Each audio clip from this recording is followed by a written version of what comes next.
Hello viewers, আশা করি তোমরা সবাই ভালো আছো। নিজের জামাকে নিজে রং করতে কার না ভালো লাগে বলো।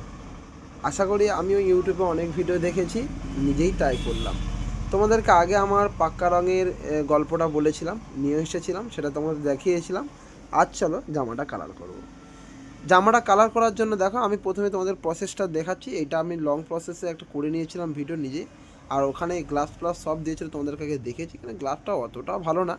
চলো তোমাদেরকে দেখা এটা দেখো, এই বাঁধনিটার একটা কাজটা তোমাদেরকে দেখাচ্ছি। এই দেখো, এই বাঁধনি পয়সা দিয়ে আমি আমার করে নিয়েছি, জলে লবণ দিয়ে দিয়েছি, আর ওখানে লিকুইড দিয়েছিলো সেইগুলো দিয়ে তারপর রঙটা দিয়ে ভালো করে মিশিয়ে নিয়েছি। নেওয়ার পরে আমার জামাটা দিয়ে দিয়েছি। দেওয়ার পরে তোমরা শুধু দেখো দেখো ফাইনাল লুকটা দেখো। আমার জামাটা সাদা জামা ছিল, একদম ট্রানজ্যাকশানের মতো ভিডিও হয়ে গেছে। কি কেমন দেখতে লেগেছে অবশ্যই বলবে।